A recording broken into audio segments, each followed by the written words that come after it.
Let me tell you, there are days when you walk into work feeling like you've got everything under control. You have your system, your principles, and your pristine glass office with a stunning city view that feels like a trophy. That was Mr. Harrison. Maybe you know someone like him, or maybe you've even been him. Always sharp in his suit, with an even sharper gaze, he believed efficiency was everything. Sentiment was a weakness, and in his world, you kept your head down, and your performance high, no exceptions. You'd think a man like that wouldn't be surprised by anything, but then came Maya Jenkins. Fresh out of college, nervous but hopeful, she showed up for an interview in a place where everyone else seemed like they belonged in a business magazine. There was a light in her eyes, a reminder of what it means to want something so badly you can't sit still. Mr. Harrison noticed.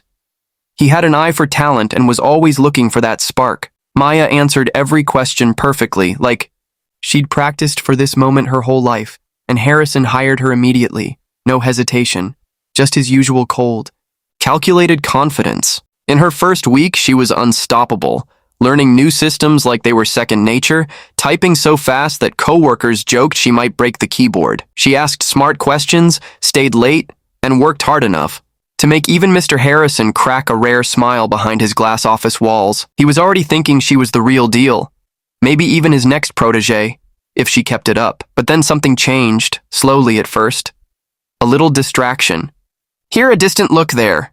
She would drift mid-sentence, eyes unfocused, like seeing something no one else could.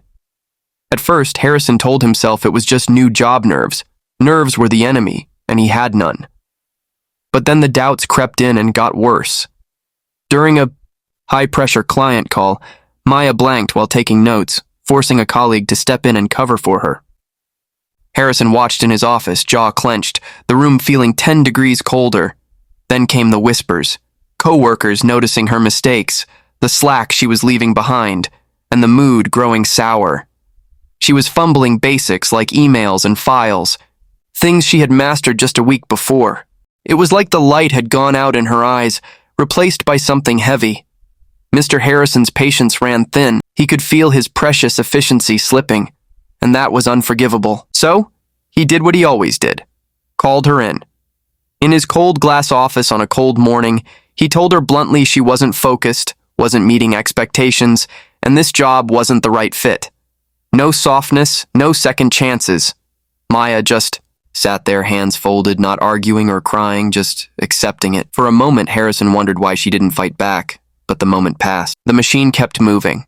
Maya packed her things, a plant, a photo, a book, everything she'd brought full of hope into a cardboard box. No goodbye party, no tears, just the elevator door closing and the city swallowing her up. Outside, the world seemed gray, her promise and drive reduced to a footnote in the name of progress. If you've ever lost a job you cared about, you know that suffocating feeling, like you let down more than just yourself. But that's not the real twist.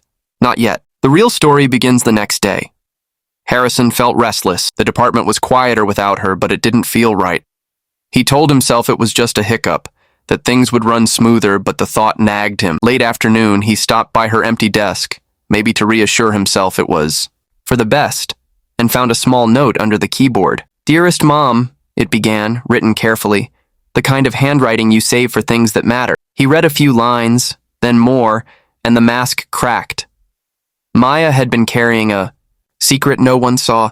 Her mother, the woman in the photo she kept on her desk, the one she promised to make proud, had passed away just 3 months before Maya got the job. That distraction Harrison couldn't tolerate wasn't laziness.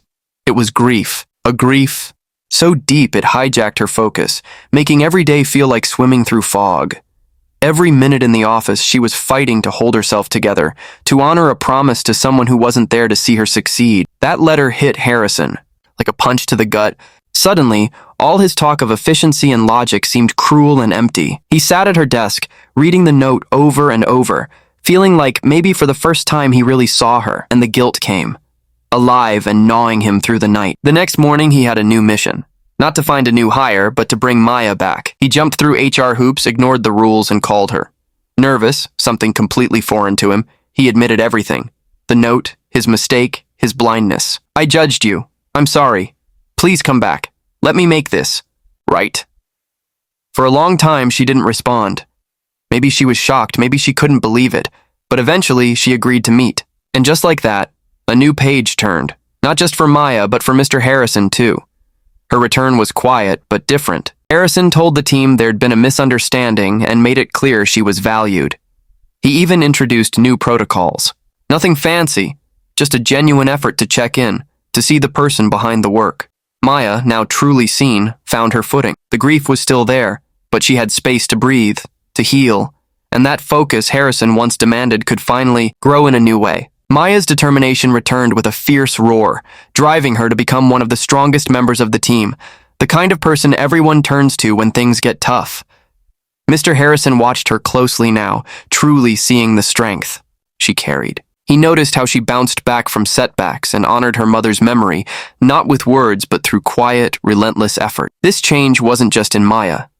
Harrison changed too. The office no longer felt so cold and sterile, and the strict rules began to soften. He realized leadership wasn't just about making tough decisions. It was about recognizing when you've been wrong, about listening and understanding what numbers on a spreadsheet can't show. One day, as he passed by her desk, he saw the plants thriving, the photos still there, and a new note resting gently on the surface. It read, "We did it, Mom. We really did." Harrison smiled, a genuine, heartfelt smile, because he finally understood. Success isn't just about cutting out the weak links quickly. Sometimes it means giving someone the space they need to come back stronger. Yes, maybe Harrison lost a bit of efficiency, but what he gained was something real and meaningful. This story sticks with you, makes you rethink how things usually are, and challenges you to wonder who you might be overlooking, at work, at home, or anywhere else. Maya got her second chance, but more importantly, she got to prove to everyone, especially herself, just how much strength she truly carried. Now, I have to ask you, what matters more, the results or the people who make those results possible? Share your thoughts, your own stories, anything you want. Let's talk about it, because maybe, just maybe, that's how we make things better for all of us.